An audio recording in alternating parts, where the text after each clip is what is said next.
welcome the Major General Sitiveni Rabuka, the Prime Minister of Fiji. We're here because we believe we want Fiji to be a different place.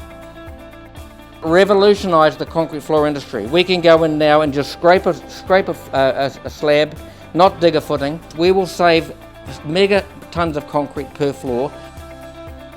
Bioremediation liquid, which is totally natural. When you pop it into your septic tank or into the sewage system, it actually breaks down the sewage faster, gets rid of odour.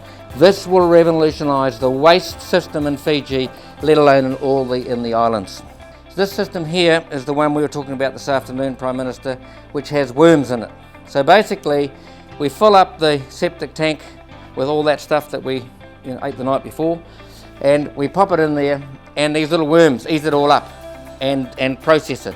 Now, there's 120 of these systems already in Fiji. We're going to be putting, Rod, into these schools a sewage system which will never smell, will always process and fertilise the land.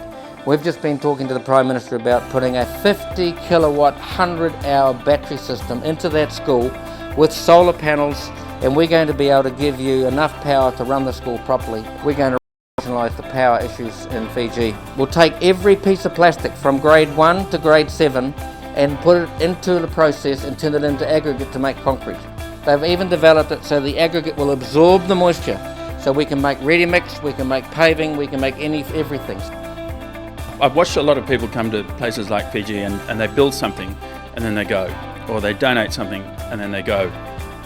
And in order for Fiji to really transform itself, we actually really need some long-term strategic thinking and definitely some big investments. We need to educate at a very, very broad level so that in future Fiji can stand up on its own. And this goes for a lot of Pacific countries. Great idea that Rod and his team has, and have started showing Kandavu, I believe will be very, very transformative for education, particularly the accommodation or better accommodation of our teachers.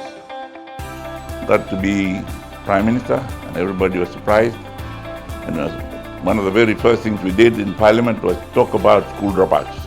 And what are school dropouts? I said, well, those that drop out and cannot go on to tertiary education. I said, oh, okay.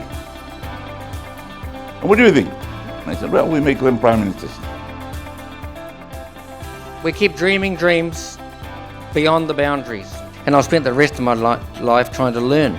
But it'd be far better if I could have been encapsulated as we're going to do with the next generation of kids. So thanks for coming, guys. Please mix and mingle. We're on a great journey. We're not sure where it's going to go, but we'll tell you what, it's going to go somewhere and we're going to make it happen. Thank you very much.